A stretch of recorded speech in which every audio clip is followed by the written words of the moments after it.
Hey everybody, it's Al Belcher with Smoky Mountain Microfarms. Been working like I showed you before. We had a bunch of stalks and all kinds of stuff growing. But now, as you can see, the garden is pretty much ready to plant. I've been shoveling on some more wood chips on the thin spots and digging some test holes. You can see that there's still a little bit of red dirt there, but it's all broken up. It's not clumpy clay like it used to be. And if you can see that, that's all mycelium that that's growing in the wood chips. I inoculated it early last year with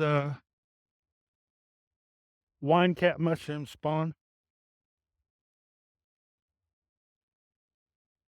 And I've been digging around, but dig down in here and let you see how good the dirt's getting. It used to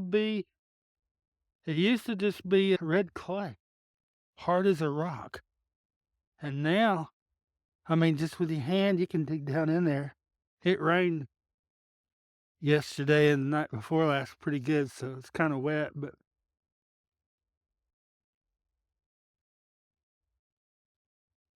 and all of this wood mulch that I'm spreading is composting stages.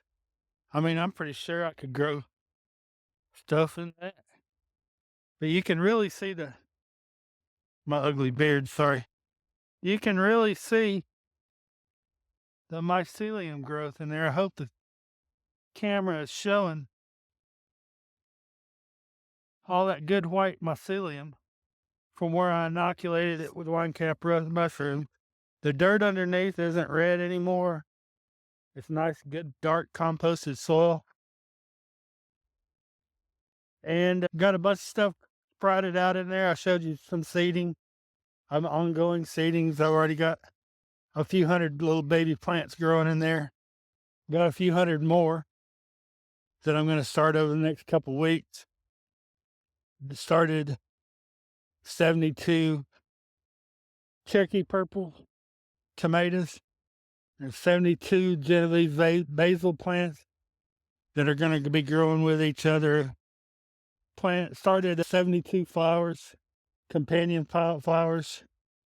Got to throw a lot of flowers in this year to really amp up the pollinator and bring in the predatory insects that eat the aphids and all those nasties. But we're getting going good. I just planted and probably killed some arugula here that hadn't come up yet because it's been too cold. But then I found a bunch of little baby potatoes that I didn't harvest last year. They're still really good underneath the wood chip because I had potatoes growing here last year. Didn't quite get them all. Still got that little and 3 other little kale plants that are hanging on. It didn't die over the winter. And what I'm going to do is I'm going to let these that made it, they proved themselves hardy. I'm going to let them bolt, and then I'm going to save the seed. And in the falls, I'm going to plant all those seeds. And hopefully I have one hell of a winter crop of kale next year because obviously pretty hardy. I got one little flower, and I don't remember what it was called, but it survived the winter. It's still going good. Lemon balm. Now, when I was cleaning up, I burned all the stalks and stuff in place that I could on these. And it was real bushy and stuff. And now since I burned it, you can see all that lemon balm.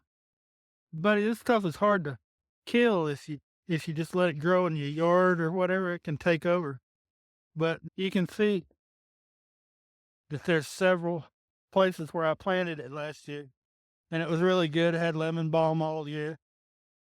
But it's coming back. Hopefully it doesn't take over half the garden. We'll be having to do some digging. You can still see some of the ash marks from where I did my burning off at, but it didn't hurt anything.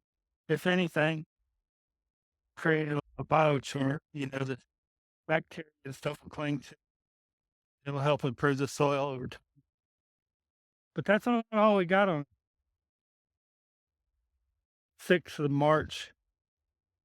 Cold ass days for like 34 degrees right now. And we're going to keep going at it. Everything's looking good. I'm happy with it. I just wish it would warm up a little bit. I'm excited to get the garden going. I'm excited to see things grow and the world turn green again. And I'll keep you guys posted. It'll probably be weekly until we get going really good. And sometime in the next week, I'll probably do a soil blocking video to show you how we start all these plants. I'll talk to you soon. Thanks. Give us a like and a subscribe, and I promise we'll be getting better as we go.